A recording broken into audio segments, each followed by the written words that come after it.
Силерге кызыктай көрүнүшү мүмкүн. Бирок биздин сүйүктүү досторубуз мен оюмча азыр камакта отурушат. Oyunu bilip koydum.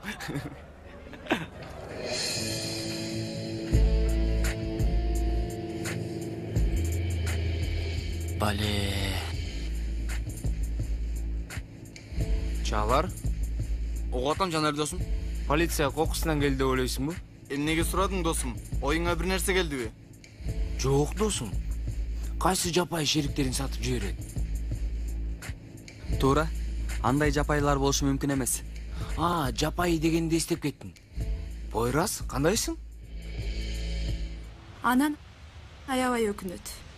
Сени тарынкан үчүн. Мажбур кылган үчүн. Жакшы байкасаң сен да аны сезесиң, Дуру. Кийин качуулар башталат. Ишим бар, Дуру. Кийин сүйлөшөлү, Дуру. Ал бар, Дуру. Бул бар, Дуру. Ким келетет? Апаң. Боорум ооруйт байкушка. Кызын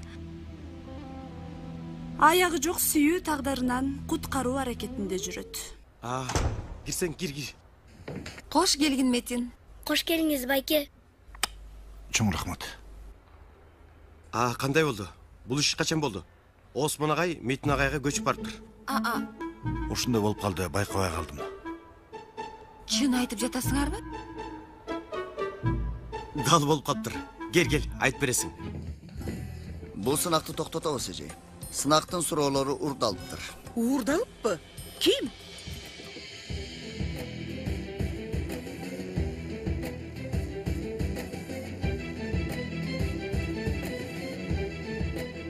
Билбейбиз. Бирок албетте табылат. Эгер издеп аткандар биздикилер болсо. Булар бизди сатышат. Сатышат. Сатып көрсүнчү. Эмне кыла алмак элек? Буйруганын көрөбүз. Бойрас. Эмне болду? Эч нерсе, сүйлөшсөк болобу дейин дегем. Кандай сүйлөшүү? Жеке нерселер жөнүндө сүйлөшүп атабыз. Элиф. Мен сенден Суранам, айтпа. Айтып ортодогу достугубузду бузба. Дагы бир канча сөз кошсоң сыйкыр бузулат. Суранам, жолу жок боло турган нерсени сурабачы. Баары өз жайында калсын. Мен сенден бир жардам сурайм. Кандай? Осмон агай менен сүйлөшүп үйүнө кайтсын. Биротоло меникинде калат деп коркуп жатам. Мен кантип айтам? Ал да туура. Мейли, мен анда барайын. Метин? Чоң рахмат. Эмне үчүн? Экөөбүздүн билгендей айтпаганың үчүн. Сынак суроолору урдалыптыр. Кече түнү биздин мектеп жөнүндө билдирүү келиптир. Биздин балдардын тиешеси бар да ойлойсузбу? Толук эч нерсе билбейбиз, мырзам. Азырынча суроолордун урдалганы жана териштирилип атканын айтышты. Байке келип бизди кармаңызда кол кишени тагып кетиңиз. Бул кандай бир азап я? Иншалла, түрмөгө чогуу достор. Эй! Кайга?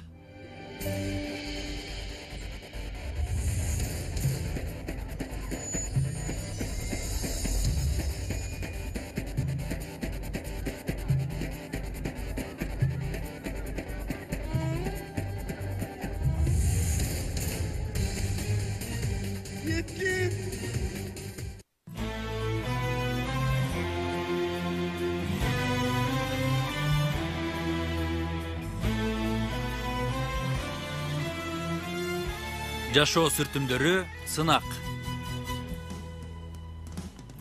Эмре Алту, Рожда Демирер, Ахмет Курал, Керем Купажы, Тайфун Эрарслан, Замире Зейнеп Касапоğlu, Burak Satıbol, Meral Aseltürk, Özgür Emre Yıldırım, Efe Karaman, konuk aktör Yeşim Ceren Bozoğlu jana başkalar.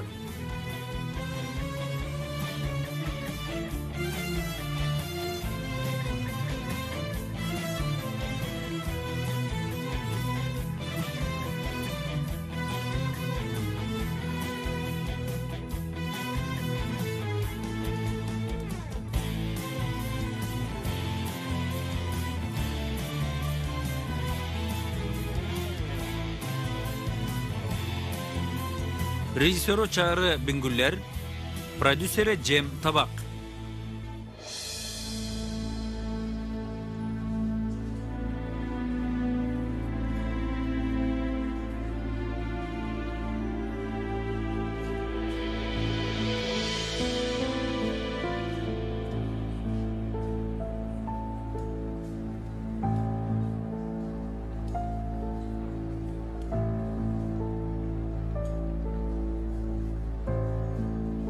Niye gerek? Ne oldu Poyraz? Men neme sen жакшы элесиңби? Жакшы. Көрбөй атасыңбы? Балки эми сүйлөшкүң келет.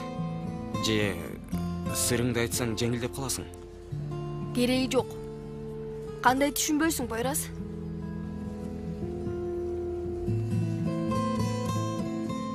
Макул. Кечирип кой.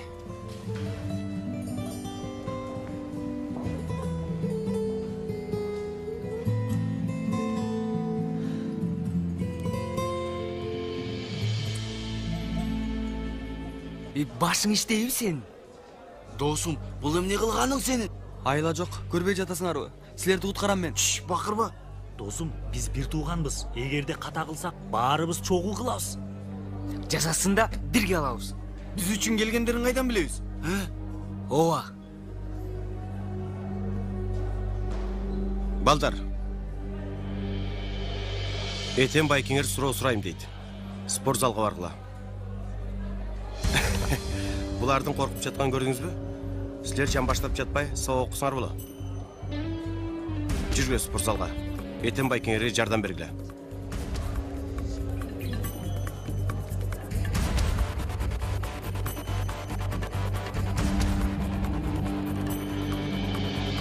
Милицияга кирип кетти. Тигилер жалбыракта титиреп атышат. Көрсөң болмок. Бизди сатып салбагайлы. Poyraz, жүрү залга. Сурак алдыңасыңар. Жапайылар сатып салышыптыр.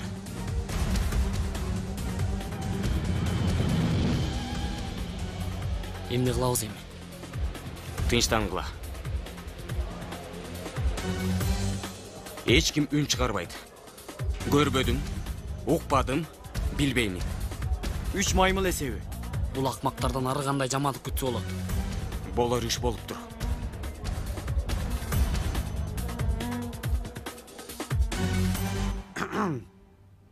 Geçiriz. Keçe bir tuş gördüm. Жақшы түш бекен? Түшімде үйлөнүп жаттырмын. Укмуш bir чоң той, кадырлуу коноктор, абдан кооз bir чөйрө. Элде айтылат го, биринчи жаткан жериңде жаздыктын астына кулпуну коюп уктасаң, үйлөнө турган адамды көрөт эмессиң деп. Мен да жаздыгымдын алдына кулпуну коюп койгом, эми кимге үйлөнөрүмдү билемин. Чындыгында укмуш түш экен. Эмне кандай дейсиз? Жөн эле. Мен болсо түнү бою ачкычты издеп жүрдүм. Ал ачкычты дагы көп кездейсиз. Өтө эле балетсиз. Мунун үйүн бир көрсөңүз, өтө элек. Мен үйгө келер менен үйдүн бурчун, кычык-мычыгын баарын кырып тазалап чыктым. Укмуш тазаладым дейсиз, бал төгүп жаласаңыз болот. Койсоңузчу, бул эмне дегениңиз? Осмон агай, сиздин эмне тиешиңиз бар? Кирпир деп. Эмне, кир эмеспи? Жок, кир эмес. Ишиңиз болбосун. Эгерде кир деп жактырбасаңыз, келбеңиз. Ошондо иш бүтөт.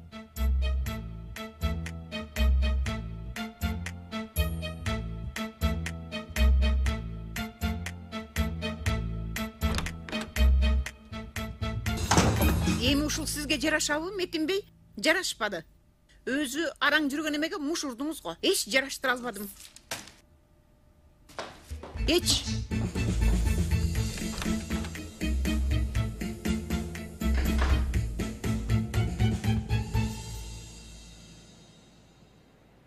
Досум, булар кимдер я? Достор, эмнеге колубузга кишен салып алып кетпей жатышат? Кенан агайдай бир сабак бергени жатса керек. Түрмөгө отурабыз. Ошол жактан сабак ала беребиз. Досум, сен таптакыр эле түрмөгө отурам деп даярдан алдың го?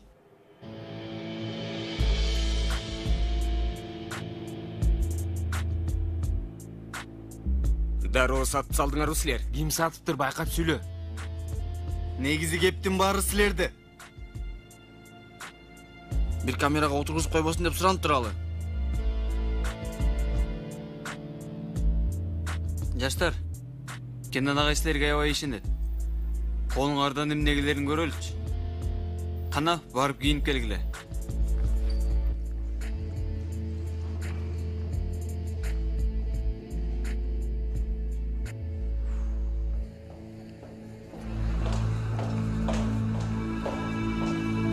Метин агай, Угуп жатам. эми саламдашпай калдыкпы? Жок, кечириңиз, ойго батып кетиптирмин. Биздин балдардын таймашы бар экен. Анан Кенанда окуучулар менен экен. Сабак башталды, көрүшкөнчө.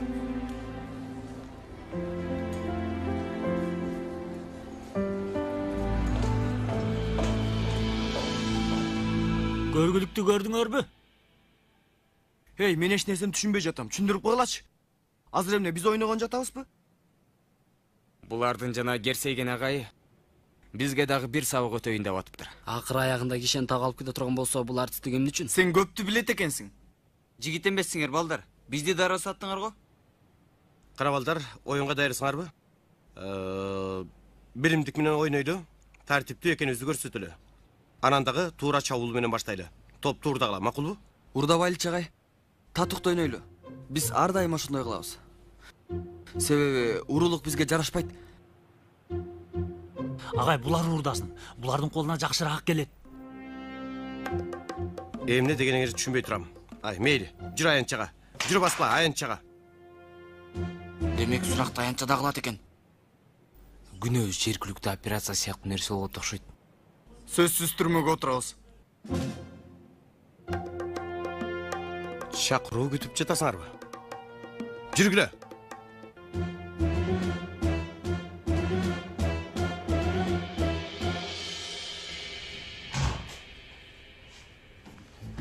Кутмантан козум, эмне кылып атасың?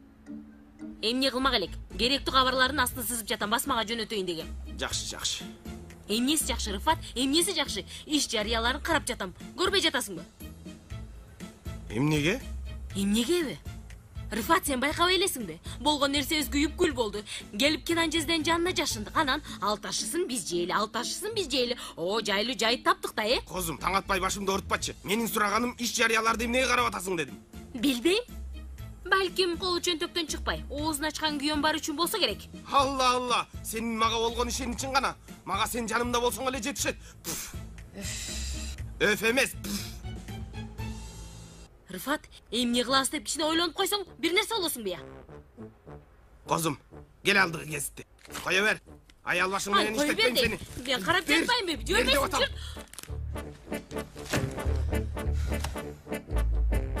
Көңүл ачуу секторуна тажыйырбалуу, келишимдүү келбеттеги, ишке жоопкерчиликтүү мамиле кылган, оңой тил табыш алган жигиттер изделет дептир.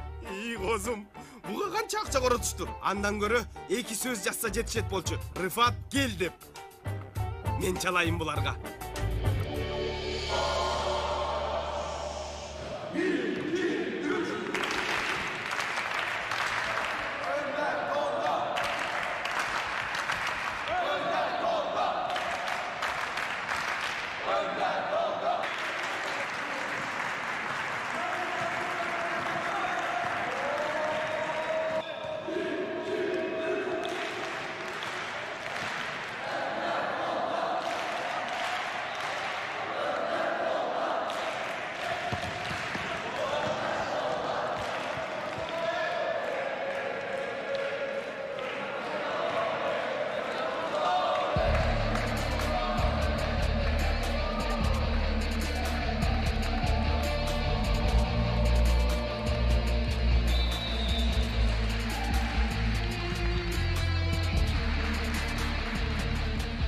Тыныгуу.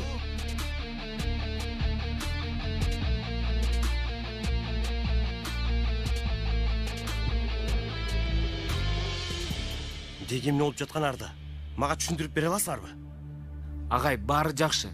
Жакшы машыгышкан экен. Туп-туура. Ооба агай. Мени карагылачы. Тамаша бул. Андай болсо токтоткула. Окуучумдун алдында уят кылдыңар. Бул эмне деген оюнуңар?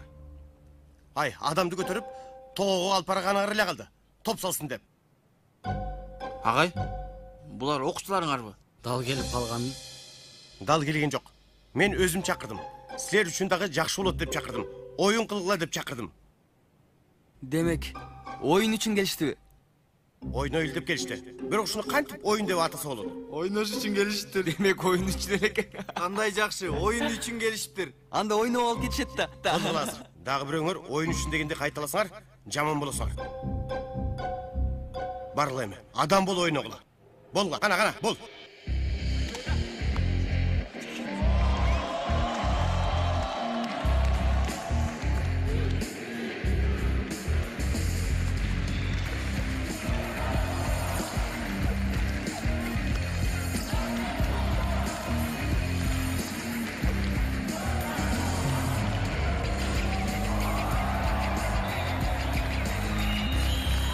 Алло, саламатсызбы байке?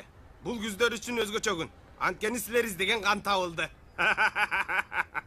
Жок, Кудай сактасын. Кайдагы тамаша? Издеген каныңар табылды. Издеген адамыңар менмин. Изделген адаммын мен. Көңүл ачуу секторуна туура келчү өзүммүн байке. Ооба. Мечиттен кийин 50 метр солго. Макул байке, жакшы калыңыз. Көрүшкөнчө. Рифат, бул эмне деп сүйлөшкөн? Болмок беле. Козум, көңүл ачуу сектору болгондуктан жакшылап тилин табайын дедим. Эгерде биржа болсо, каржы жумушу болгондо бир аз токтоо сүйлөмөкмүн. Мисалы? Көрсөтүп жатам. Алло, $40 евро паритетин көрдүңүзбү байке? Мен көрдүм. Андай паритет жылтырап атат го. Түшүнбөймүн да. Толтур. Биз жипке туурабы? Козум, бар эми. Мени алаксытпай ак көйнөгүмдү түктө. Макул ханым. Кайсынысын үтүктөйүн? Күмүш өңдүүсүнбү? Же алтын буусу жалатылгандымы? Рифат жеңге тийбечи, сенин ак көйнөгүң жок да. Жездемдики бар го? Сен аны үтүктөй кал. Мен бети башымды жууп, сакалымды алайын. Ай, бош бейт тапсаң деле ичине кирип аласың го сен. Сенсиз эч жакка кетпейм, козум. Черепнику.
Кана көрөлүчү, эмне деп жазыптыр?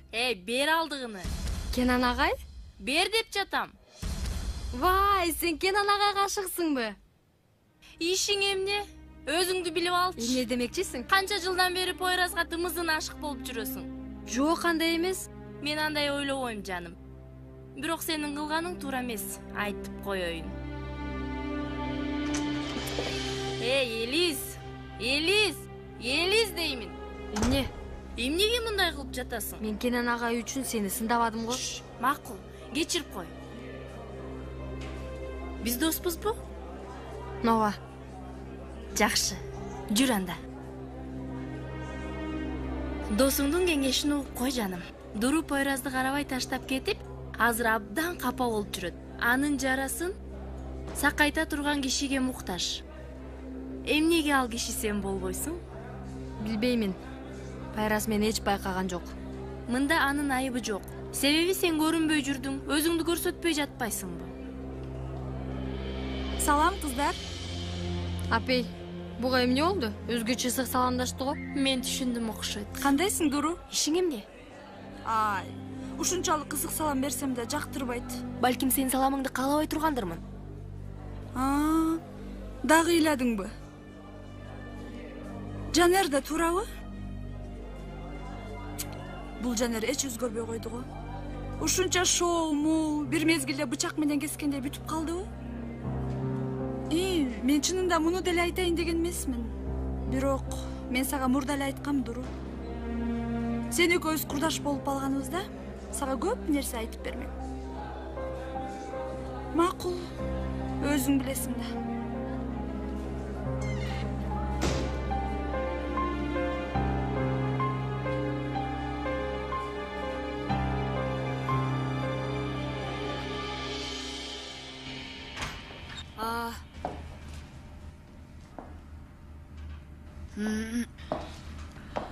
Эльфи эжей, Салих агайды көргөн жоксузбу? Жок, көргөн жокмун эжей. Алла, бөлмөсүндө да жок. Чоң рахмат. Эжей, угуп жатам. Кечээ күнү бир аз ашыкча сүйлөп койсом. Ооба, бир аз ошенттиң окшойт. Оюмда жаман эч нерсе жок болчу. Ошондойбу? Башка дагы бир нерсени билишим керекпи? Сизден сабак алышым керек окшойт. Жок, мен жалгыз гана Дуру үчүн. Макул. Кечирип коюңуз.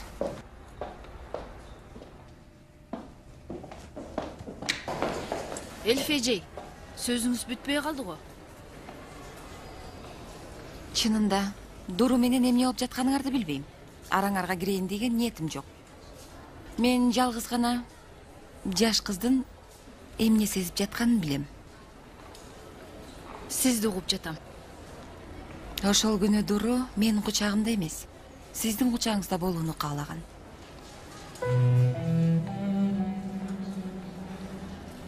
Дуру өзү ушундай деп айттыбы? Жок, сездим. Ооба, анан болуптур. Экөөңөрдүн ортоңордогу дубалды бирге курган жоксуңар. Ал дубалдар жалгыз гана сиздин кылганыңыз. Сиз эмнени билмей келеңиз? Кайдан билмей келеңиз? Айтпадымбы? Жөн эле сездим. Эгер сезимдеримде жаңылбасам, бул дубалдарды сиз курган болсоңуз, аны сиз гана буза аласыз. Айткандарым жөнөкөй достук кеңеши. Сиз менин бул достугумду кабыл албасаңыз да болот. Жакшы калыңыз.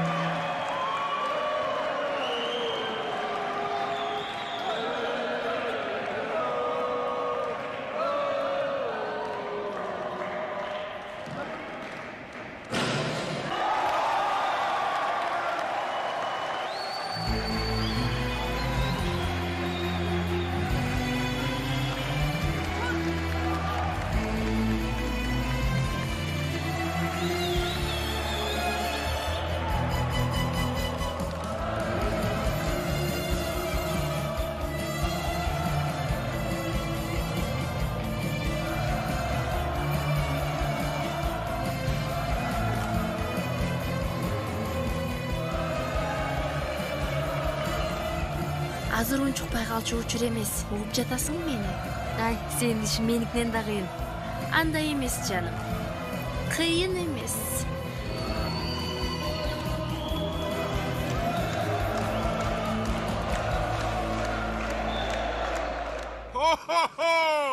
Аяз ата жаңгак парфюмерияда.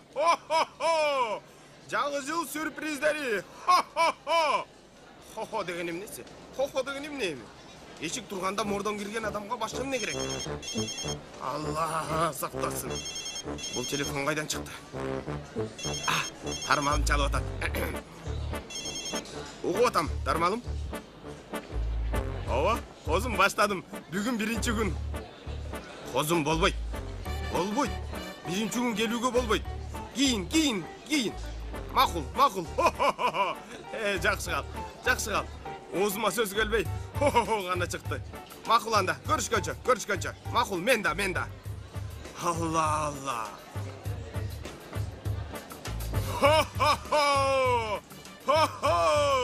Жаңгак парфюмерияда жаңы жыл сюрприздери. Эжеке качты. Эжебиз кармай албадык. Эй, келгендер жокпу? Жаңгак парфюмериясында. Байкеси кел. Калабайсызбы? Макул эжеке. Оюндун биринчи жарымда эмнеде ойногонорду түшүнбөй калдым. Үйеси катары коноктодук, агай. Аябай сылык балдар. Агай, биз баралы эми. Силерге уруксаат. Жигиттер, Кенен агайдын баркын билгиле. Билебиз ансызда. Этем, келип турала, макулбу? Буларды кээде ушинтип окутуп туруш керек. Албетте, агай. Анда эмесе, силер да коштошула. Андан кийин класска.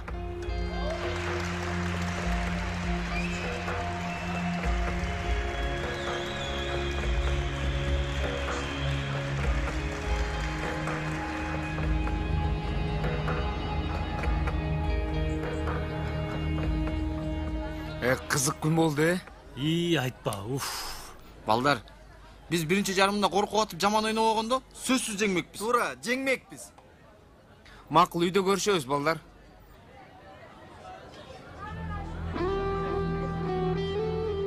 Дуру? Эмне болду?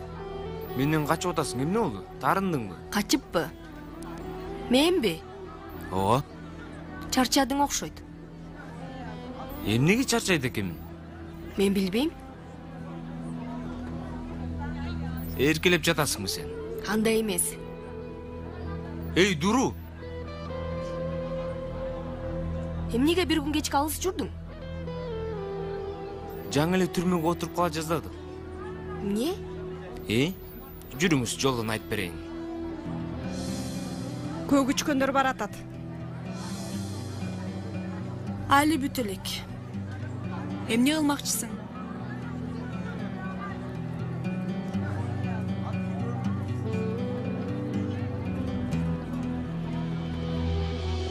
Чын эле жиндисиңер. Бирок ортобузда калсын. Макул. Андан да ишке жараган жок. Өзүбүздөн өзүбүз аябай корктук. Эмнеге мындай кылдыңар? Салих агай тиги баскетбол маселесин токтотуусу келет. Анын негизги максаты Кенан агайга гол киргизүү. Биз болсо ага жол беришти каалаган жокпуз. Силерге чын эле чын тийген, өзгөчө сага. Жинди болбосом, сен менин эмне ишим бар? Эмне дедиң? Эмне дедим мен?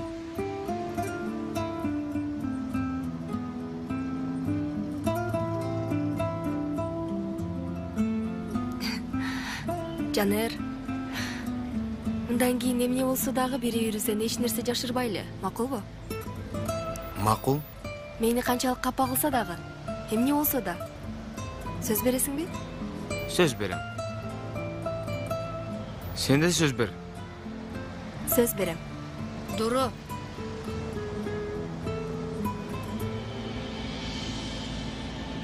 Үйгө чогуу кетели деп мектепте сени издеп жүргөм. Жанер?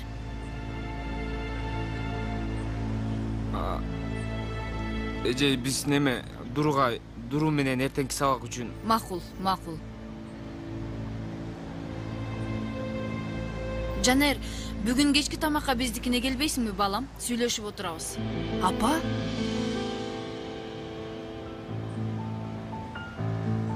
Эмне дейсиң, балам? Макул. Болот. Макул. Анда биз үйүбүзгө баралы. Даярданышыбыз керек. Кечкеге коногубуз бар.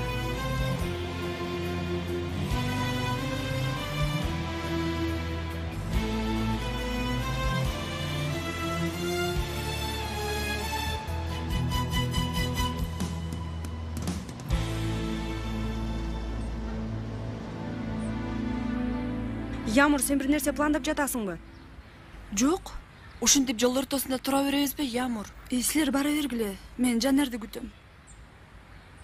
Ямур, сага таң калам, кээде адамды коркутуп жибересиң. Жүрү кеттик.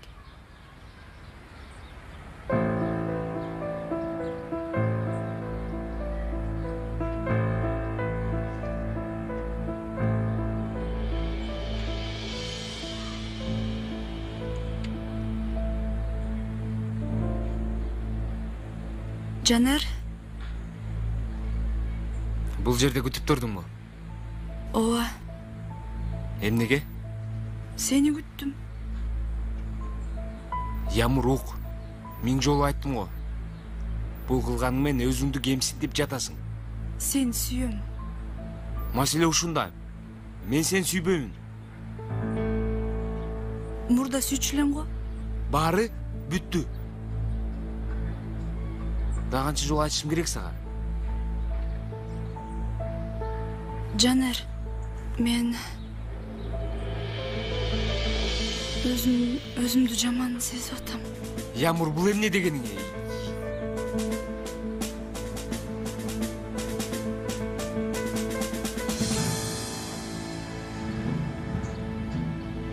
Ямур? Ямур? Ямур?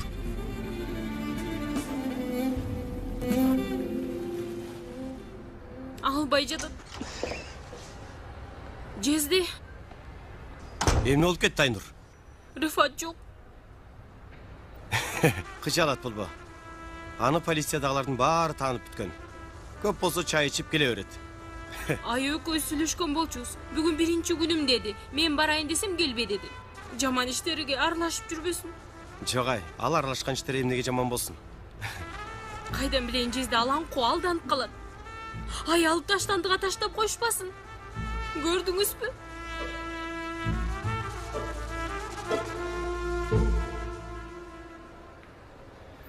Доктор бей, ал кандай, жакшы элеби? Коркунучтуу эч нерсе жок. Ден соолугуна байланыштуу деп ойлобойм. Стресс болгондон го дейм. Сен сүйгөн адамсыңбы? Жок. Дос оглум. Үй бүлөсүнүн телефону барбы? Үй бүлөсү Англияда, бул жакта бир тууган үйүндө жашайт. Доктор, эгер сиз айткандай кабатыр боло турган нерсе болбосо, чалбай эле коелу. Макул. Жарым саат уктасын. Анан үйүнө алып бар досуңду. Чоң рахмат. Айыгып кетсин.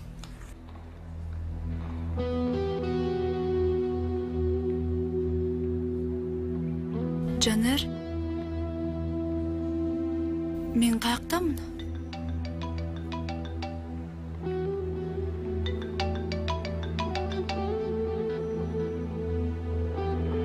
Угуп атам. Жанер, каяктасың сен? Апам менен тамакка отурдук, сени күтүп атабыз. Неме, оюндан кийин бир аз суук өткөнбү, ичим ооруп калыптыр. Келип бир аз эс алайын деп уктап калыпмын. Дароо душ алып келип калам. Дагы душка түшөсүңбү? Биз тамактана баштадык дейм. Алтыным жуунуп барып каламын. Макул, Жанер, бат кыймылда, уят болбой.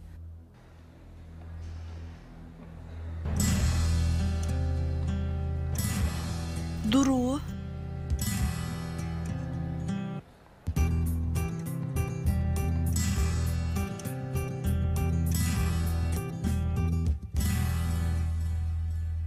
Ойноп атканда суу койтуп калыптыр. Анан бир аз уктап калыптыр.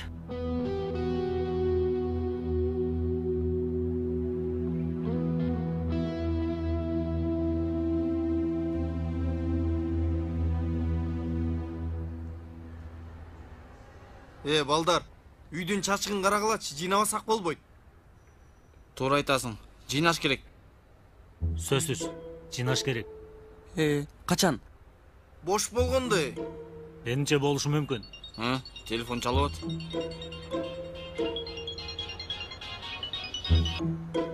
Досум, каяктасың сен? Эмне? Досум, чын айтып атасыңбы? Ямур жакшыбы анан? Ямурбу? Не болуптур? Макул, макул. Макул энем, кыжалат болбо. Биз бүтүрөбүз аны. Балдар, Ямурдун эси ооп, Жанар менен бирге ооруканада экен. Бирок өзүнө келиптир. Балдар, өтө чаташып баратат. Байкуш Жанер. эки кыздын ортосунда калыш кыйын. Еткенем, плейбойм, сен кайдан билесиң буларды? Досум айтпадыбы, теорем супер деп. Теориялык плейбойм менин. Анан айын десе, жаным. Балдар, дуру чалса, бир нерсе ойлоп табыш керек. Даяр болгула деп атам. Макул, түшүнүктүү. Эй Кудай-ай. Чыкпай турбайт белең. Мен такси кармап келмекмин. Жок, басканым эле жакшы болду. Чын эле такси кармасак жакшы болмок. Жанер, чоң рахмат сага. Эч нерсе эмес. Жанымда болгону үчүн, мени жалгыз таштабаганың үчүн. Туура түшүн, жыгылгандан кийинкини айтып атам. Сен ушундай абалда таштамак белем, Ямур. Билем. Акчаң барбы? Бар, рахмат.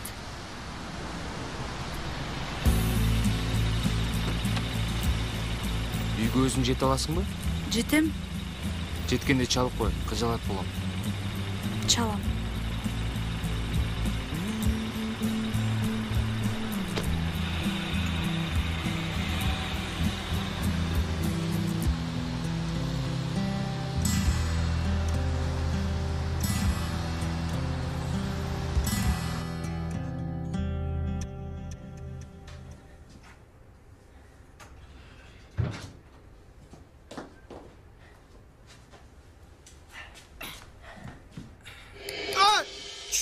Жөө бакырба, элдер уктап атат, кел бул жака. Жок козум, мен бет колумду жууп анан келем, макулбу? Рыфат, бул жака кел. Жок, мен мындай эле. Рыфат, бул жака кел дедим.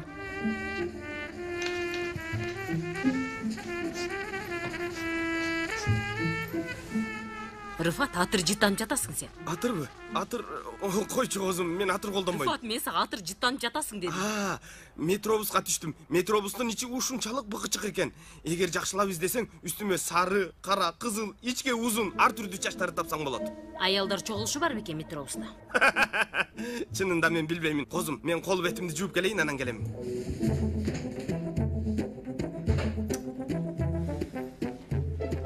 Атыры бул жакта калсын. Тиги помада эмне?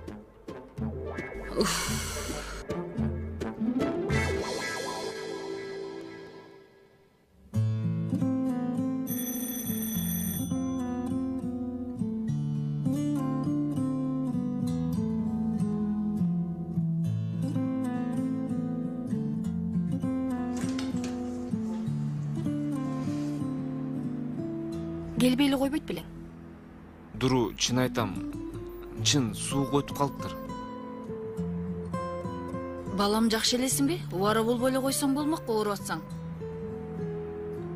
Башка күнү тамактанабыз, буюрса. Макул, жакшы бар. Дуру, мен бүгүнгүдө мүмкүнчүлүктү жөнү жок колдон чыгармак белем. Билбейм, Жанер. Апама бирок уят болдум. Апам ар түрдүү тамак бышырыптыр.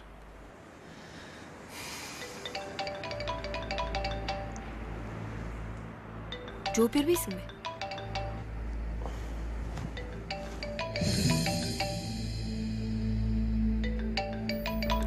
Балдар чалып атат. Макул. Мен жаттым, Жанер.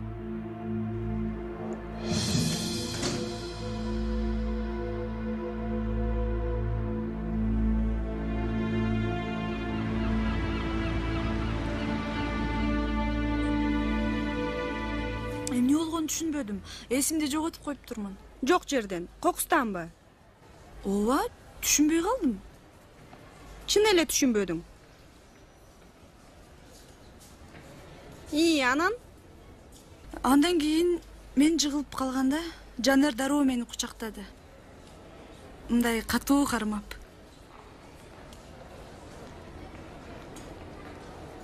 Ямур. Бирок муну ал өз каалоосу менен жасаган жок да. Бул эч нерсени билдирбейт. Билип жүрүң, Зиле. Бул мен үчүн эмес болчу. Бул Жанер үчүн. Ал кайрадан мени эстеш керек. Ямур, баленин баары сенде. Токтой тургула, мен жаңы эле баштадым. Макул, адамды кызыктырбай айт, эмне болду? Андан кийин ооруканага бардык. Доктор болсо мени психологиялык себептен деп айтты. Бирок кийин акырында мен үчүн маанилүүсү деди.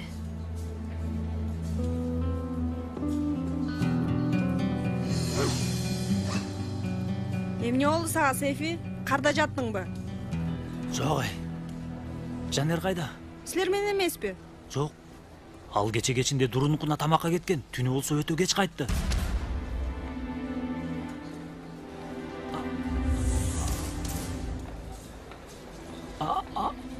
Сен кандайсың, Ямур? Кече ооруканада деп жатты эле. Сейфи, сен эмне Жанер Дурунукуна тамакка барды дедиң, я? Кайдан билейин?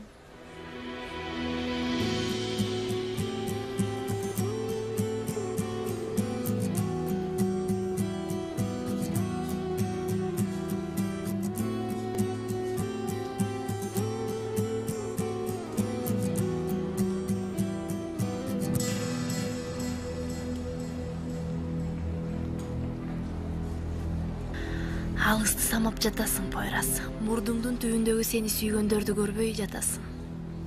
Бул эмне дегениң, Пелин? Көзүңдү ач деп атам, Пойрас. Эки жагыңды бир аз кара деп жатам. Дурудан башка да кыздар бар. Бир аз тегерегиңди карасаң, эмне жөнүндө айтканымды түшүнөсүң.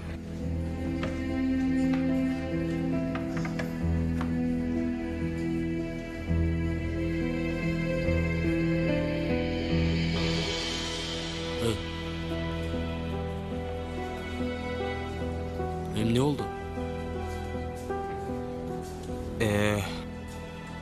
Пелин бир нерселерди айтып атат. Бир нерсе ишара кылды. Бирок мен эч нерсе түшүнбөдүм. Аялдар түшүнүүгө аракет кылбаш керек. Натыйжа болбойт.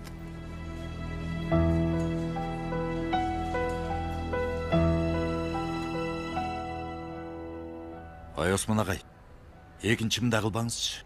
Мен сиз үчүн, сиздин жакшылыгыңыз үчүн башым менен жер казып жатам. Жалгыз жүк болбоюн деп. Макул, түшүнүктүү. Сиз да айланып келип баягына эле айтасыз кайра. Сүйлөттүрбөңүз агай, сүйлөттүрбөңүз. Кутмантаң. Кутмантаң.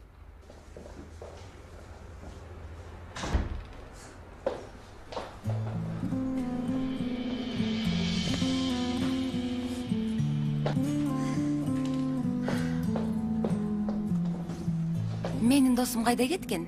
Ким дейсиз? Жакын досум. Кайсыл досуңуз? Сиз. Менби? Метин. Биз жакшы достордонбуз. Бирок мындай мамилеңди уланта берсең, жакын достугубуз бузулат. Туура айтып жатасыз, Элиф. Бирок мага бир аз убакыт бериңизчи. Кийинчерээк баары оңолот. Көрөбүз анда. Көрөбүз.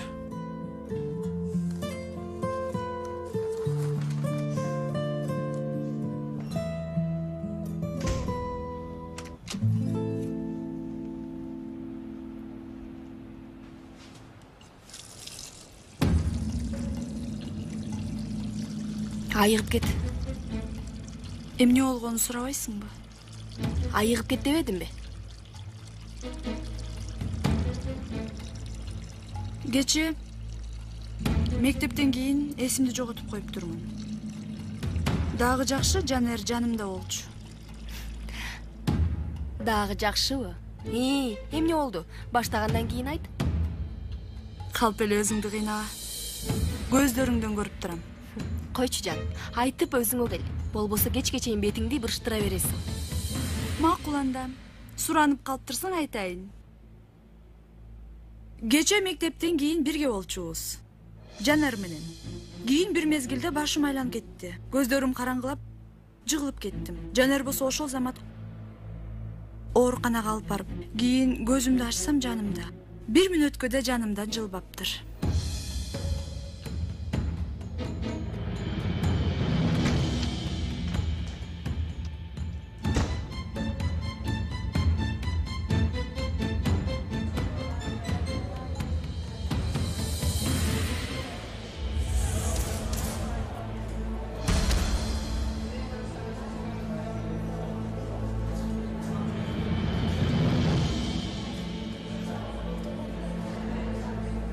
Жигиттер, иш мындай.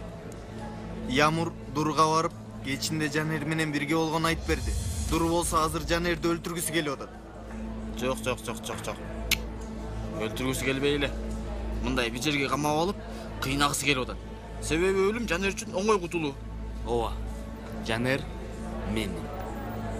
Эгер өлбөй тирүү калсам, арабыздан бирөөнүн оозун жаагына тигиш керек деп ойлоп жатам.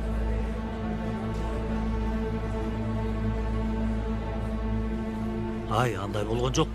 Мен жан досуңар, сырдашыңар, классташыңар Сейфи, Айшегүлгө Жанер кечээ дуруларга тамакка кетти деп кантип айтпак элем? Айтып салмак белем. Уят.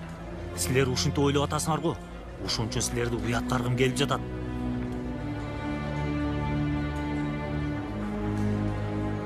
Айшегүл, сени сүйөм. Сүйөм жаным.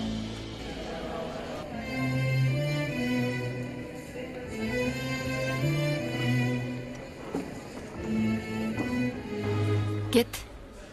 Азыр түшүндүрүп берем. Жанымдан кетчи. Сени сүйөмүн, Дуру. Дайыма сүйөмүн. Эч токтобой сүйөмүн.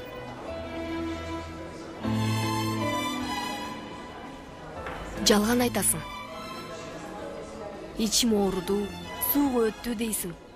Бирок башкалардан уксам, Ямур менен жүрөсүң. Деги эмне деген оюң бар, айтчы?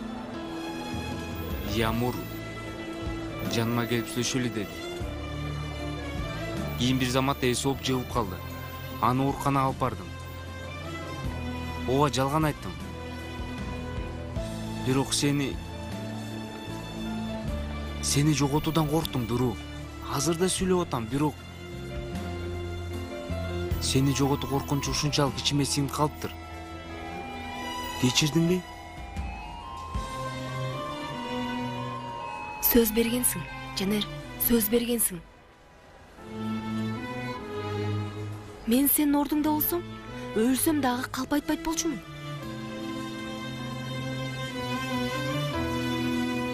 Эже келатат. Ордуңа бар.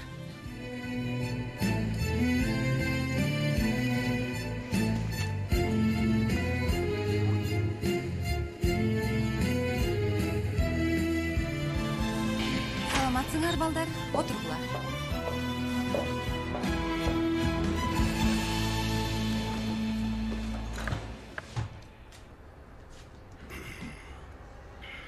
Тармал козум, кечки эмне каалайсың? Козум, эч нерсе кылган жокмун. Алдаган жокмун. От чыгарбадым. Бизге зыян келтирбедим. Эч нерсе кылбасам дагы сен эмнеге андай жаман көздөрүң менен карайсың? Рыфат, жумушка баратам дейсиң. Кайда барганың белгисиз. Түнкү нөмөткө калам дейсиң. Кечинде үйгө помада тагы атыр жыттанып келесиң. Эс алуу секторундамын дейсиң. Атыр помада. Ай, Рыфат, же сен жаман жолго түштүңбү? Зөрбө козум, сарсана болбо. Мен жалгыз гана нандын акчасын табайын деген адаммын. Сен мага эмнелерди айтсаң дагы, мен сени сүйөмүн. Жакшы кал деп айтамын.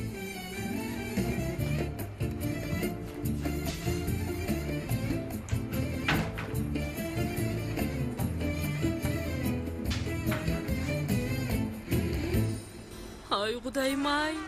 Же бул жумушка кеттим деп кетип, бейапалык кылып атабы? Кудайым, кантип гана бул күндөргө жеттик экен? Курмандын азабы бейитте бүтөт дейт. Же бул менин башыма келмекпи? Ай, акмак, микроб, намыссыз. Ай, Кудайым-ай, эми үй бүлөмө коркунуч белгиси келип атабы?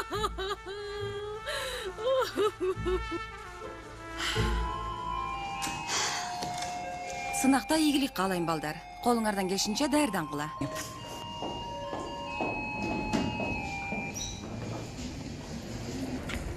Элиф эже Полианнага окшош, э? Кандайча? Сынакты жакшы тапшырышат деп ойлоп атат. Туура айтасың, досум. Биз эмне кылабыз? От болдук. Чок болдук. Ошо да, силер ар кайсыга барып чалынгандын ордуна сабак окуйт белеңер.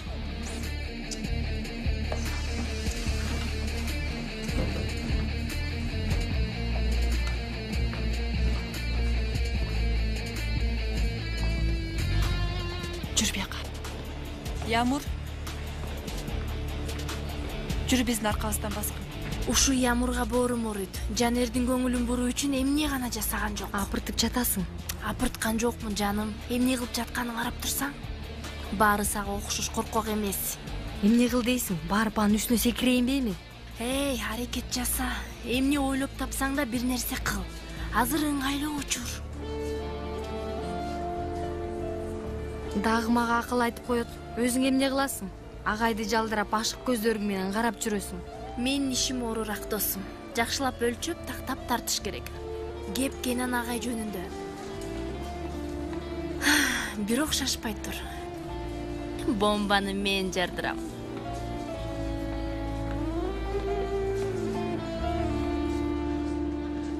Аяз ата? Бул да жарайт, Аяз ата. Анда эмесе, бүгүн дүкөндөн канчалык көп алуучу тартсаңыз, ошончолук сыйлык аласыз. Сизге дүкөндүн атынан сыйлык берели деп чечтик. Абдан жакшы экен. Анда дароо складты бошотуп, ичине канча товар болсо, дароо дүкөнгө жөнөтүшсүн. Себеби бүгүн алуучуларга толуп атат. Анда эмесе мен жумушка барайын. Макул. Күнүңүз жакшы өтсүн. Жаңы жылдык сюрприздер, айымдар кандайсыңар? Күйөөңөр баарынан кандай аялдарды жакшы көрөт? Меники баарынан апасын жакшы көрөт. Эки сөзүнөн бири эле апасы.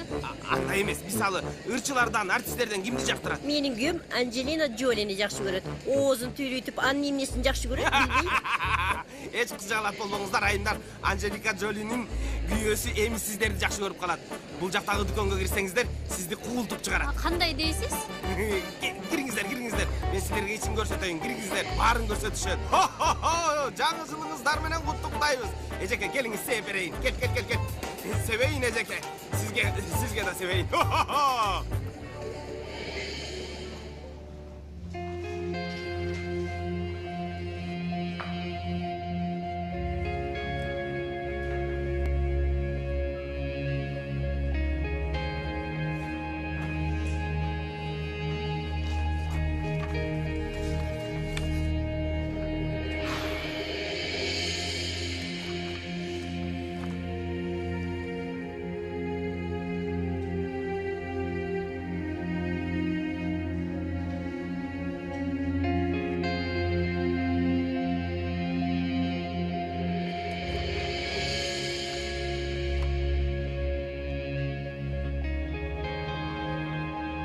Жо, баракчаңарда укмуш го, жүрөңөр сыяктуу таптаза.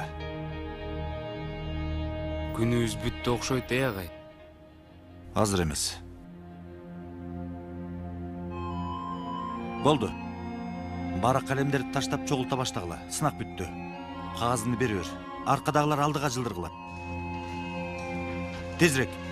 Өтүп кетти. Бул күндөрдө өтүп кетти, Еткин.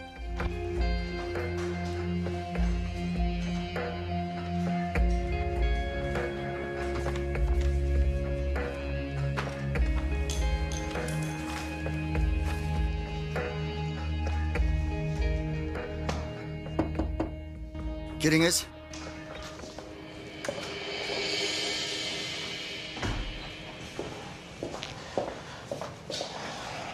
Мынаки. Чоң рахмат, Кенан мырза. Бир аз олтурсаңыз.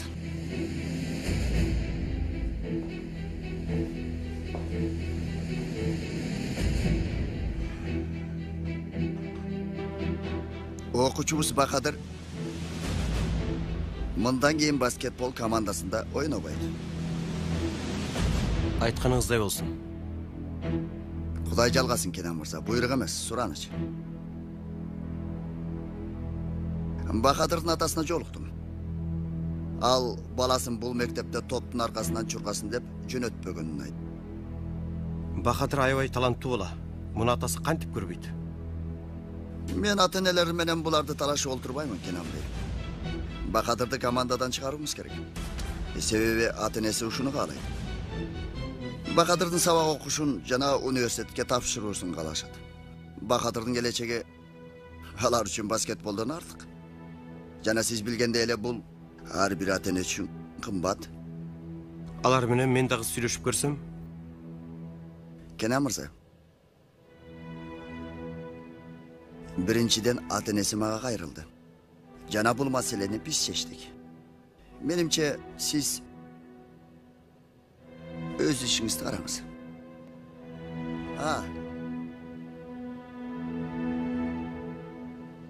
Район боюнча жетишкендигибизди ушул сынактан жыйынтыгы көрсөтөт. Эгер мектебибиздин деңгээли начар болуп калса, мен мындан шек санабайм. Спорт залыңызды жабууга мажбур боломун. Сиз чечим чыгарган турбайсызбы? Бара көрөбүз да. Ийгилик каалайм. Сизге дагы.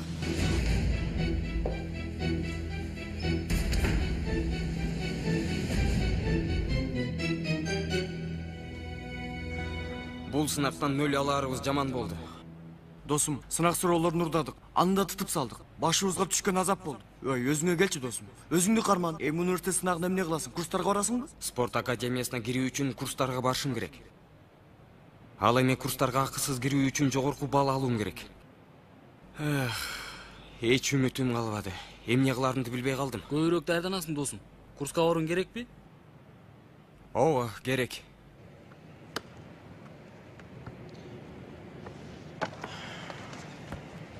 Кандай сары балдар? Сынактан кулаган үчүн маанабыз жок агай. Бирок баары эми башталат да агай, туурабы? Бахадыр.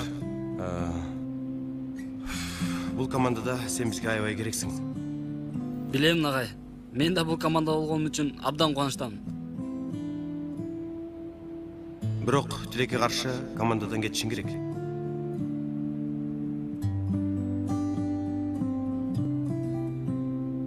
Эмнеге? Атенең мүдүр менен жолугуптур. Баскетбол командасында болушунду каалабай атышыптыр. Атенем?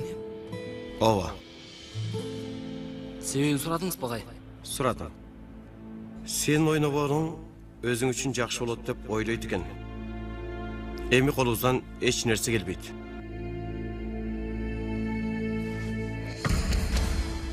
Бахадыр.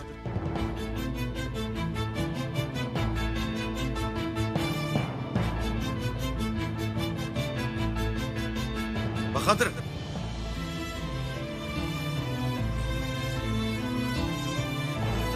Бахадыр, токто улам, күт. Мен сени күтүп аткам. Бул эмне кылганың? Адам болуш үчүн. Буга көп деле үмүтүм жок, бирок мен колумдан келгенди жасап атам.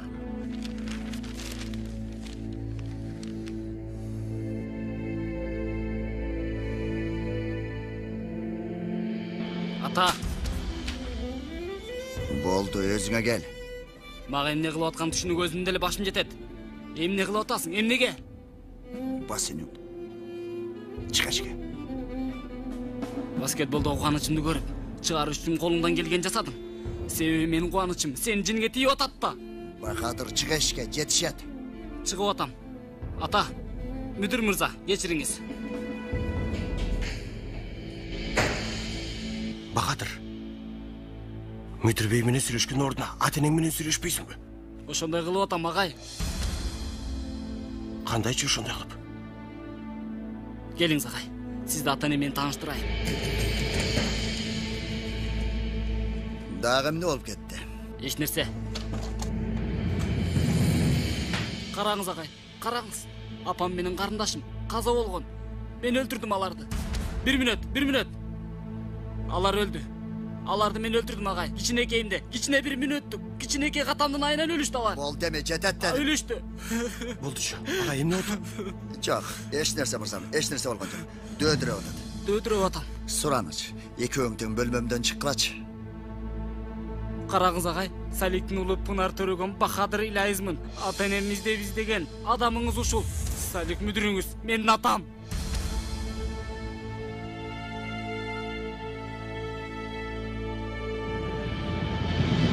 Бахадыр, жетет дедим. Жетпейт ата, жетпейт. Эч нерсе жетпейт. Балалыгымды, жаштыгымды, кечегимди бүгүнкү тозок кылуу үчүн колуңуздан келгенин кылдыңыз. Мен сизди дайым ата дедим. Бирок эч уулуңуз боло албадым, ата. Жетимдигим качан бүтөт, ата?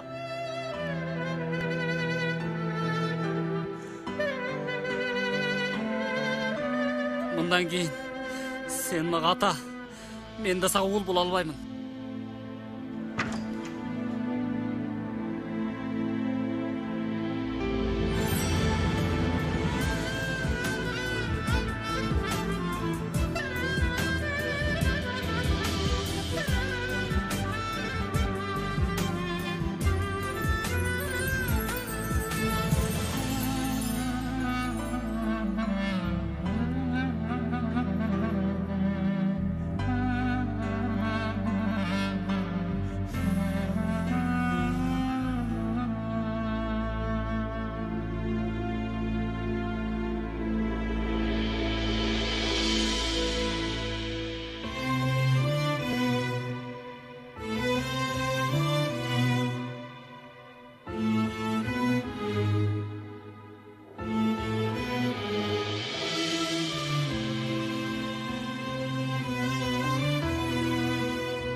Айтыңыз, сізді ұғып жатам.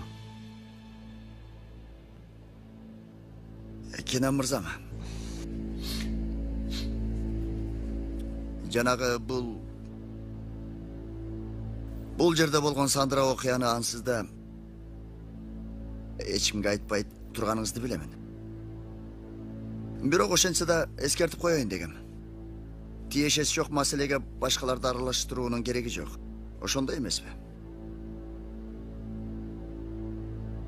Бахадыр уулуңуз экенин, муну элден жашырганыңызды, ага баардык мүмкүн болгон жерден азап тарттырганыңызды ойлосом, эч кимге айтпайм, мүдүр бей. Кыжаалат болбоңуз.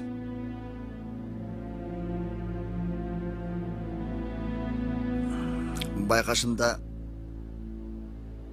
бул маселени учур келгенде мага каршы колдонот окшойсуз. Жок. Башкалардын кемчилигин, күчсүздүгүн, ызалардын пайдалануу менин мүнөзүм эмес.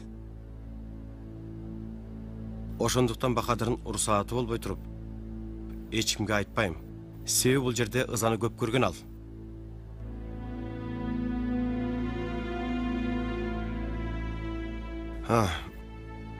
Мындан тышкары бир окуучумда потенциал көргөн болсом, аны ишке ашыруу үчүн колумдан келгенин жасайм. Ушул менин мүнөзүм. Ошол үчүн Бахадыр баскетбол командасында ойнойт. Албетте, эгер ата-энеси каршы чыкпаса. Каршы эмес дейм. Чоң рахмат.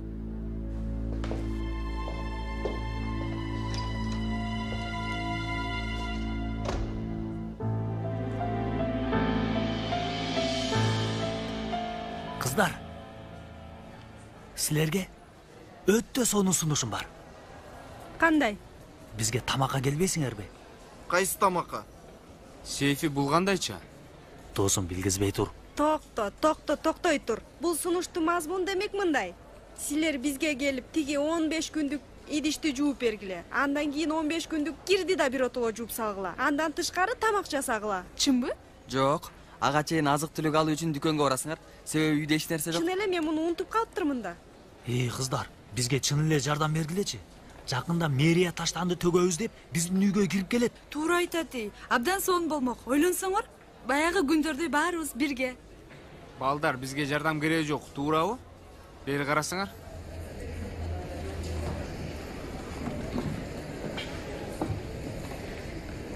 Бүгүн аябай бейкапарсың го. Дуру менен Жанар бирге келди, унчуккан жоксуң. Бул жакында боронго айланышы мүмкүн.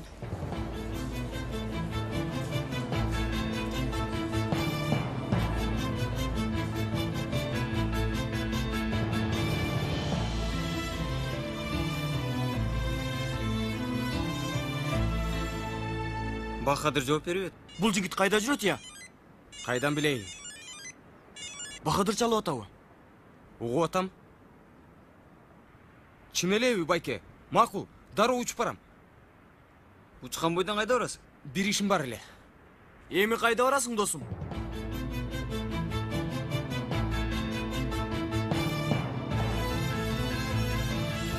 Досум, Дуру менен таарынышып жүрөсүңбү? Сөзүмө тура алган жокмун, дос. Бирок эмне кылмак элем? Жагында кыз жолдун ортосунда эсин жоготуп койсо. Айла жоктун аны ал жерге таштап кете алган жокмун. Дуру ага таарынган жок, досум. Ал сенин жалган айтканыңа таарынды. Макул, билемин.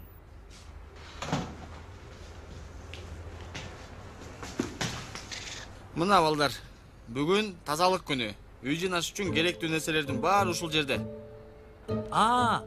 Сурунайдын зырт деген жерине келдик беми? Келдик окшойт. Достор, силерге эмне жин тийдиби? Баарыңар Осмон агайга окшоп калыпсыңар. Тазалык деген оору кайдан чыкты? Сейфи, үйдү шыпырай элегибизге 1 ай болду. Досум, үй таза эле көрүнүп турбайбы? Жазга чейин ушундай тура берсин. Тийбей эле койгонубуз жакшы. Кара. Муну көрүп атасыңбы? Муздаткыч таптакыр бош калды. Ай, макул анда. Ким кайсыл ишти кылат? Тамакты мен жасайм. Еткин. Буга чейин тамак жасап көрдүң беле? Уулан өлбөйлү? Сейфи мырза, диета кандай акыбалда? Диета ууланып атат тууганым. Кээде тамакта жеш керек. Дене күчсүз калбасын. Камаз, алдагы денеңди карачы биринчи. Ошо денеде күч жок калмак беле. Еткин уста. Кечкиге бизге майда куурулган, туз менен маринадалган жумуртка бышырасыңбы? Эмне кыласың? Сүйлөй бер. Айта бересиң да. Сейфи, сен менин соус кошулган кесмем жедиң беле? Жеп туруп анан сүйлөп жүр. Анын жанында болсо кулпунай, пудинга, Еткинден саркеч кыймылдар. Макул анда балдар, кечке эзилбей кыла турганыбызды кылалы. Жаныр, сен де өзүңө келесиң. Мен да аратканды тазалайм. Макул балдар, анда терезелер меники. Макул, мен да бул жак жакшылап шыпырып чыгайын. Ай макул. Кир кийимдериңерди топтогула. Мен да кийимдериңерди жууп берейин эмесе. Тургула анда ишибизди баштайлы. Болла балдар, иштейли. Болла.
Иш илгери байке.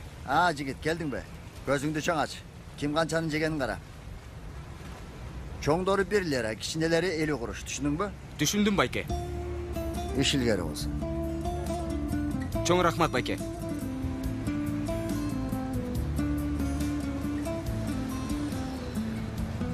Макул байке, сизге эң жакшысынан берейинчи.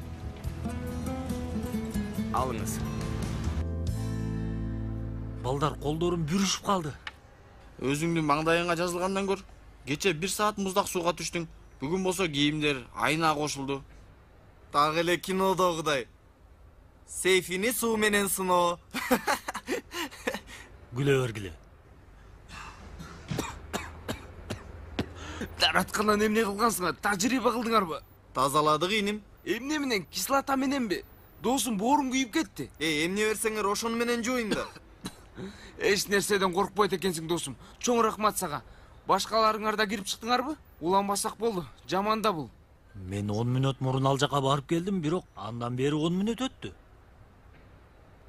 Мен да ошончолук отурдум. Балдар. Чын эле менин да жүрөгүм айланып баштады. Балдар, мага аба жетпей баштады окшойт.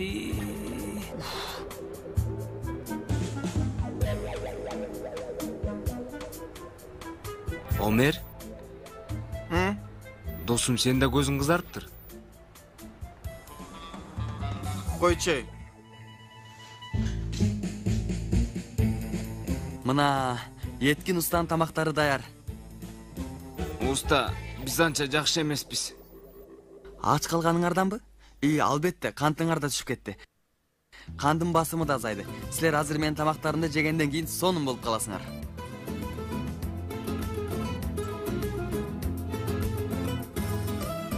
Ал. Жанер. Эмне болду экен? Чалар. Тамак күчтү көбөйтөт. Ме, ал муну дедим. Кинодо болчумун апа, ошол үчүн телефонду өчүрүп салгам. Макул, баратам. Канча болду? 1 лира. Ишилгери болсун. Чоң рахмат. Алыңыз. Бирөөнү алсам болобу? 1 лиралыкпы, 50 куруштукпу? 1 лиралык. Азыр. Алыңыз.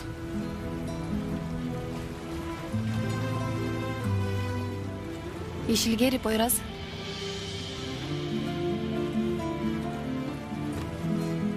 Пойраз. Рахмат, Дуру.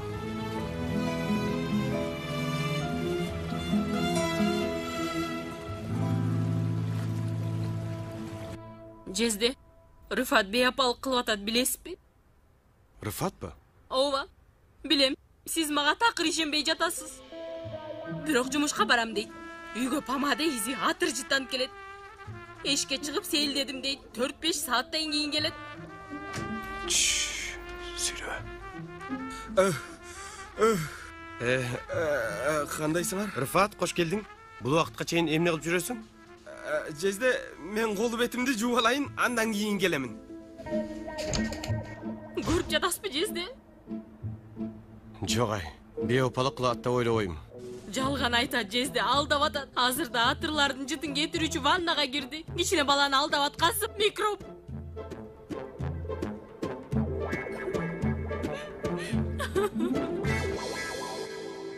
Мынакей, шириндиктер да келди.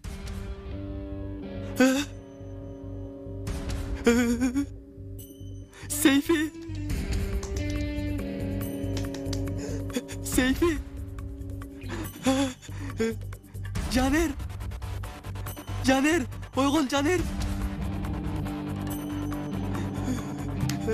Çağlar.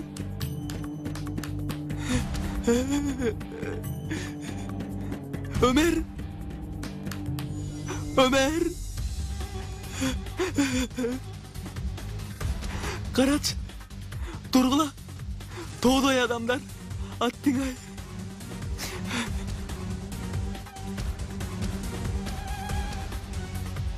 Alo.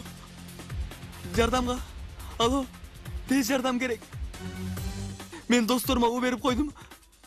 Jok Çınay. Atayın жасаганым жок. Кокустуктан макул даректи берип атам. Эмнеле? Чакмакчы көчөсү. Жок. Чакмакчы эмес. Çomaqçı. Жоқ, башкача. Силерди эмнеге тамашаламак элем? Бул жерде өлүп жатат булар. Эстедим. Чифликчи көчөсү. 28-үй, 4-чү батир. Чоң рахмат. Сейфи, ойгун. Кечирип койгула. Мунусу дагы.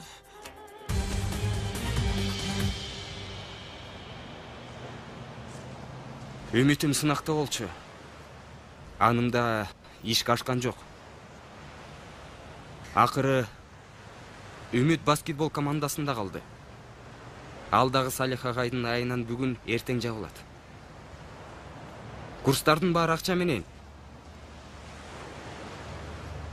Мен болсо кичине акча таап алайын деп, ушул кичине медианы сатып атам. Пойраз, сенин жашоого болгон күрөшүң мага абдан жагып атат. Чын элеби? Ооба. Мен сага жардам бере алам. Медиа сатуучусу болуппу? Жок. Физика, химиядан сабак бере алам мисалы. Акчасын медиа менен аласыңбы? Койсоңчу эми. Анда бул бизден. Оз тийгизбейт го деп ойлодум эле. Лимондон сык.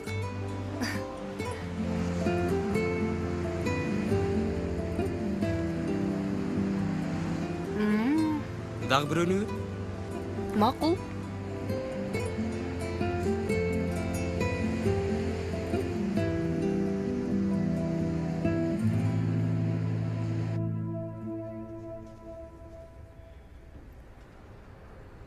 Ай, башыма түшкөн азабай.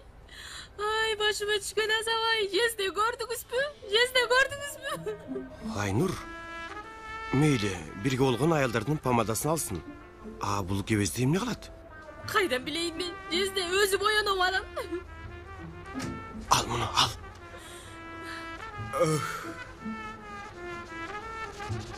Рыфатиним, кел сен менен отуруп бир аз сүйлөшөлү. Жок Жезде, аябай уйкум келди. Мен уктаганы кеттим. Өзүңүз көрдүңүз Жезде, көрдүңүз. Эптеп эле бизден качып чычкан сыяктуу үйүндө качты.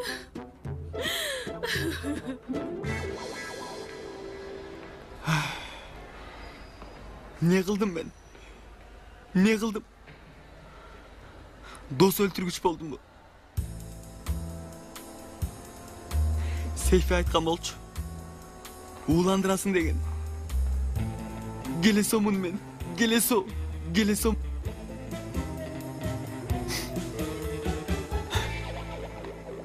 Жашай турган күнүбүз канча калды, доктор? Күнүбүз бүттү, туурабы? Доктор, мен мурасымды айтайын. Сиз керектүү адамдарга жеткиресиз. Азыр биринчиден эң сүйүктүү кымбаттуу досум Дуруга баскетбол формамды. Токтой тур, токто досум. Мен да Айшегүлгө бир нерсе калтыргым келет. Менин бейитимдеги ташка мындай деп жазыңыз. Жигиттер, эсиңерге келгиле. Эмне мурас, эмне мурса? Кандайча, өлбөй элебизби? Баарыбыз бир күн өлөбүз, бирок азыр эмес. Жакшы болду. Досум кутулдук. Мындан кийин этият болгула. Агарткыч менен туз кислотасын бирге колдонбой жүргүлө. Бул билбегендиктен болду, доктор. Силерди алып келген досуңарга рахмат айткыла. Ал болбосо арты жаман болуп калышы мүмкүн болчу. Айгып кеткиле анда. Рахмат. Балдары, бир мезгилде катуу корктум. Туннелдин башындагы жарыкка карай катуу учурга баратыптырмын. Ай, айтпа.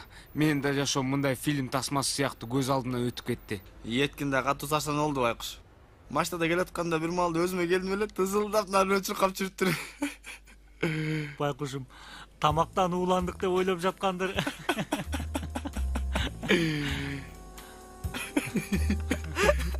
Сен эмне күлүп атасың? Балдар, мага бир кызык ой келди. Кандай ой? Мени уккула.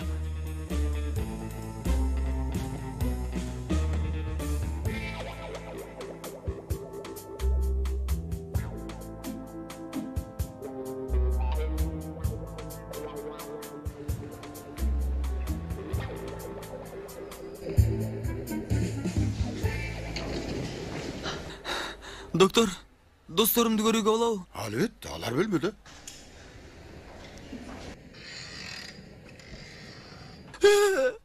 Кудайым ай. Алтындарым. Жан досторум. Туугандарым.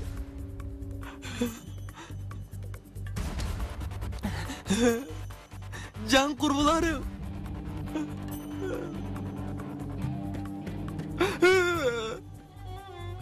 Geçirgile beni. Geçirmeymiş seni yetkin. Mümkün emez. Deneleri menden öç algаны gelişti. Ошону билгениңде Yetkin. Тамактарың бізді өлтүрдү, Yetkin. Yetkin. Күнөөлүсүң, Yetkin. Күнөөлүмүн. Бирок кечирим сурайм. Жетпейт, Yetkin. Соустуу макарон өмүрүбүздү алды, Yetkin. Андан да соус окшошпой калыптыр, Yetkin. Томат эмес, помидор кошуу керек. Не?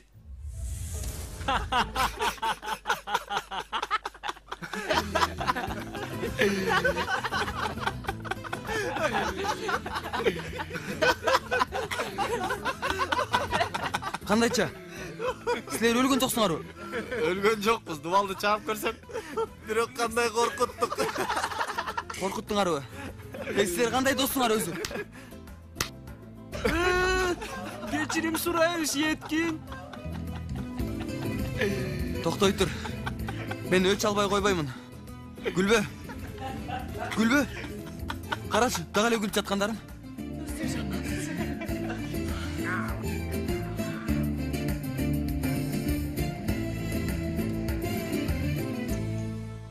Yetkin кайда? Уктап аткандыр да. Бар бирөөңөр ойготуп келбейсиңерби? Мен аны ойготпойм. Коркуп атам. Балдар ал кече бизге катуу таарынды. Жини мурдун учан сен чыкты. Досум, ал туура кылат. Макул, мен ойготомун. Жейбегиле.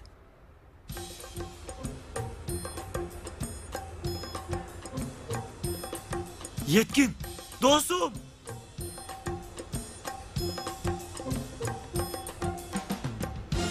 Yetkin? Ne oluptur? Yetkin? Yetkin! Жашоомдо болгон байлыгым силердин достугуңар эле. Кечинде тамашаңар барын бузду. Кош бол, таш бор жашоо. Кош болгула эски досторум. Аттың ай. Бул эмне кылганы мунун? Өз жаның кыйдыбы? Балдар, биздин айыбыздан бир куту дары ичиптир. Эмне кылсалдык я? Yetkin. Мен айткам силерге, балдар, койгула деп. Койчу досум, бардык идея сенин башкан чыккан болчу. Мунун кандай тиешеси бар? Мен айттым беле.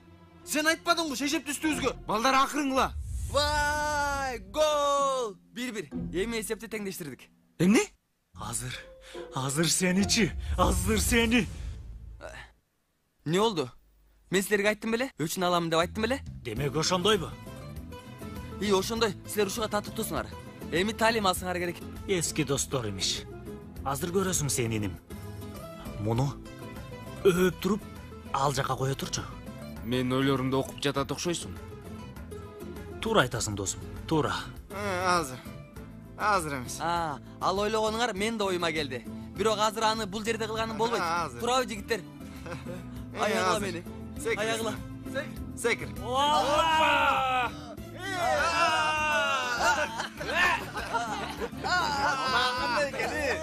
Алдайсың мына. Алдабай жүр экенчи, Yetkin. Алдабай жүр.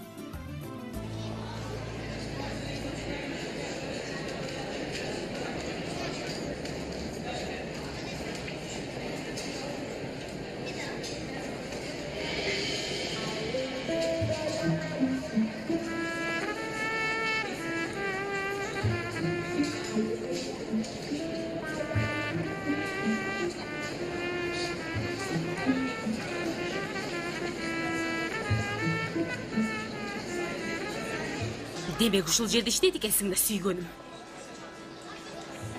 Карачы, ичи кыздарга кайнайт. Бул микроб кайсынысы менен жүрөт, ким билет, микроб.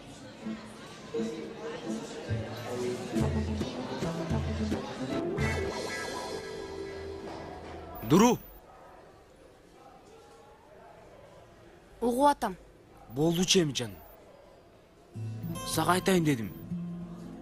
Бирок корктум. Капа кылуудан. Туура эмес түшүнөрүңдөн. Макул? Макулбу? Макул. Жакшы. Кечирдиң да анда. Сени түшүндүм десем болот. Жакшы. Мектептен кийин бир жакка барып келбейлиби? Апам менен бир жакка бармакмын. Билесиң, азыр мамилебиз жакшы. Ооба. Мен бузуп сала жаздым окшойт. Анда эртең айланабыз. Макул, келиштик.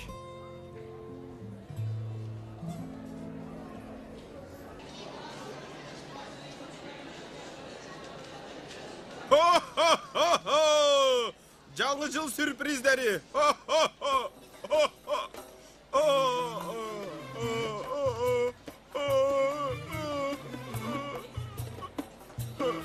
Кечиресиз, сизди бир жерден көргөн жок белем. Мен Аяз атамын. Мени ким тааныбайт экен? Демек ошол жактан бир нерсе сурасам болобу? Менин күйөөмдүн аты Рыфат, бул жерде иштейт. Аны тааныбайсызбы? Көрдүм. Тааныйм өзүн деле. Чын элеби? Азыр кайда? Кайсыл ойношу менен жүрөт? Ким? Рыфатпы? Анын эч кандай ойношу жок. Бул күлкү. Рыфат?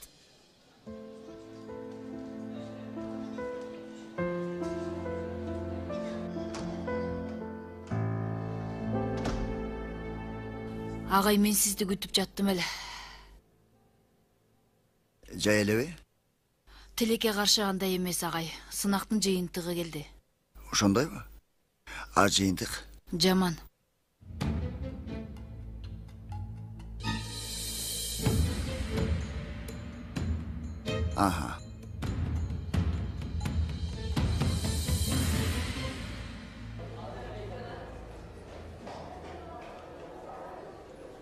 Пойрас. Эмне? Неме, мектептен кийин жолукпайлыбы дегем. Сүйлөшүп олтуралы. Барсак жакшы болмок, бирок мүмкүн эмес. Дуру менен сабак окуйбуз. Чын элеби? Жакшы, каякта? Ти жээкте кафеде, сабактан кийин ал жака барамын. Макул, башка жолу анда. Макул, болот.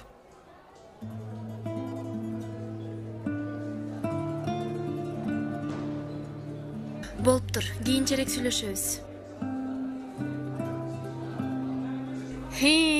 Эмне болду? Дуру. Дурубу? Дуру сабак түшүндүрөт экен.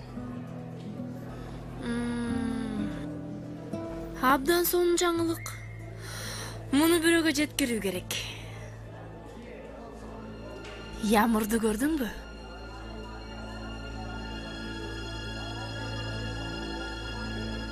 Менден эмнеге жашырдың? Кантип? Кандай жашырбайын? Эмне деп айтайын сага? Сенин күйөөң кырмызы чапан кийип алып, бетине сакал тагып алып, таң аткандан баштап хо-хо-хо дейт деп айтайынбы? Сенин алдыңда кандай акыбалда калам? Ансыз да азыркы акыбалымды кара. Жок, менин алдымда түшпөдүң го. Тескеринче жогоруладың. Козум, сен Аяз атаны жакшы көрөсүңбү эмне? Анын кандай тиешеси бар? Аяз ата кийинген бирөөнү жолдо көрсөм да тааныбайм. Тааныганда жок, мен аракет кылып жаткан күйөөмдү жакшы көрөм. Чын элеби? Чындап эле, мындан кийин арабызда жашырган нерселер болбосун, макулбу? Макулмун. Мындан кийин хо-хо-хо дебе, макулбу? Сени капа кылбаймын. Ай, сүйгөнүм мен. Чеч чал да башыңдагы жете тушунчасы. Башым серги түштү.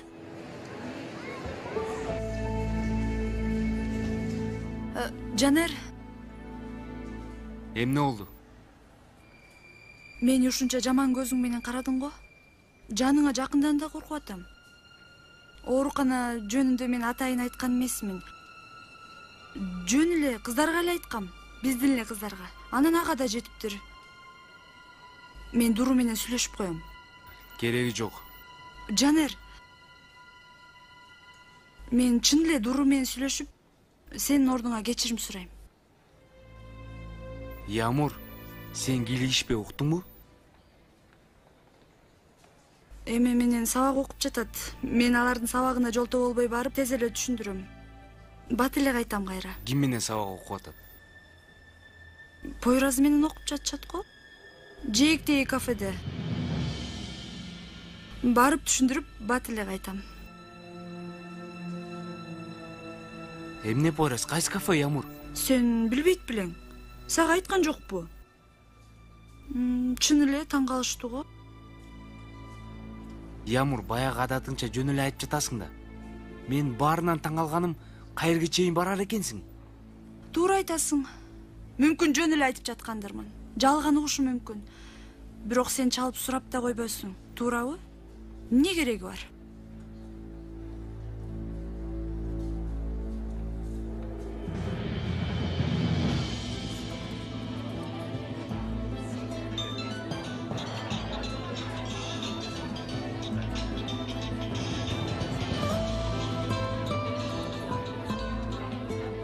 Угуп атам.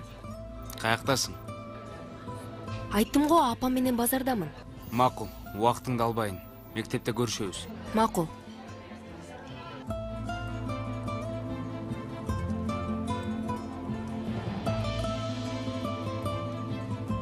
Юксел, чоң рахмат сага. Рахмат, сонунга бар. Эмне болду?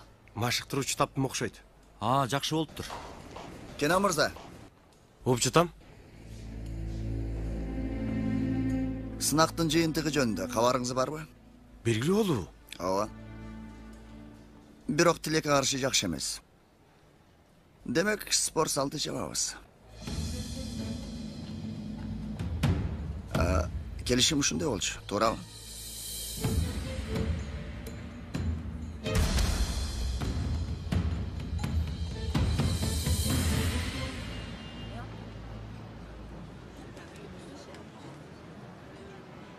Менимче, В варианты ошондо 245. Туура, Азамат. Сага рахмат. Мага тиешеси жок, сен чыгардың. Мен билет эле болчумун. Анда эң акылдуу медиачы менмин. Мен андан 20 деле жемекмин. Кийинкисинде 20 медиа көп жейбиз анда. Зехра эжеге окшошпой турат, туурабы? Пойразбы тиги?